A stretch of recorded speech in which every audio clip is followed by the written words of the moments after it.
Hi, so I am Matshidiso Lencoasa. Everyone calls me TD, and I'm a public policy analyst, a researcher based at Section 27, and also the chairperson of the Budget Justice Coalition. I'm in the economic justice space, so I think Section 27 is well known for our advocacy around using the law to protect the rights to education and healthcare, and I support this work for looking at how we can position our economic policy to advance these human rights.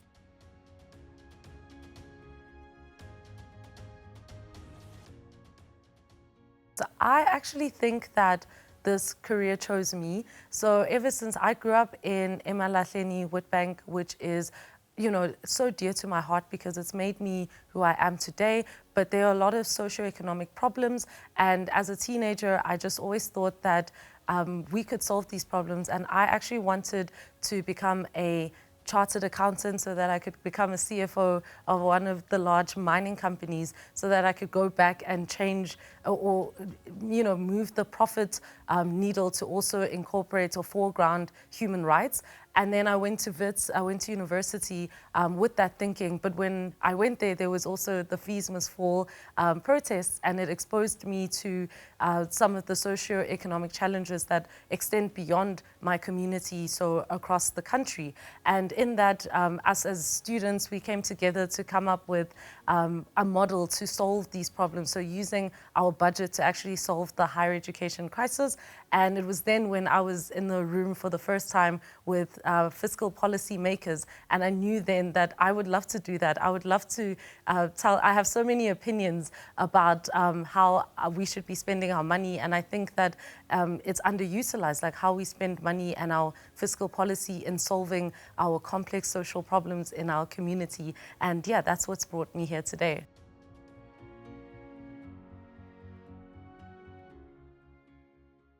Sure. The economic space in South Africa is much like the rest of the formal sector.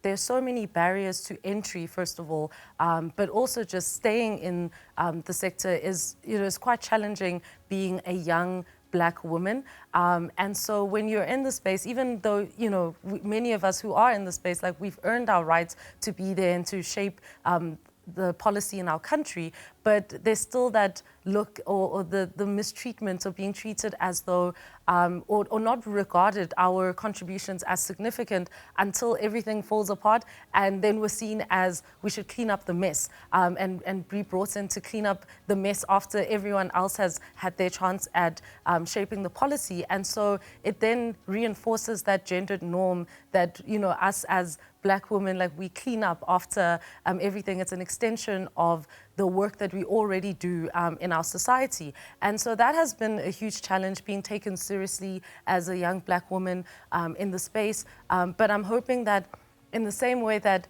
many of the women before me had to overcome these challenges so that it could be easier for me and open doors for me, that me and my generation of young women, we are going through this so that the next generation, ones who are currently in university right now, in high school, at school, don't have to go through the same challenges that we're going through right now.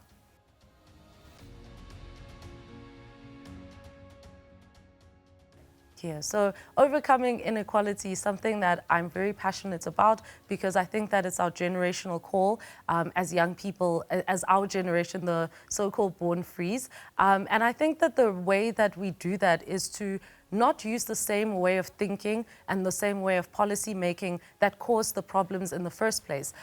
We should be thinking alternatively and bringing back our way of doing things. So one of the things I'm really passionate about, it might be quite cliche, but it's our philosophies in South Africa. So Ubuntu being that I am because someone else is, and just seeing that we can collaborate and come together to solve these problems. Unfortunately, especially in economics, it's underpinned by a scarcity mindset, a mindset of if I'm the only Black, if I'm the first Black woman in a specific room, I must be the only. But rather, we should be transforming that and extending that and saying, I'm opening this door or I'm getting in this room so that many more can be in the space. And once we have that philosophy in the day-to-day, the way that we do things, we can extend that even in the policy that we make, that we can create policies and and solve these problems in a way that's actually inclusive and that builds an inclusive economy and society in our country.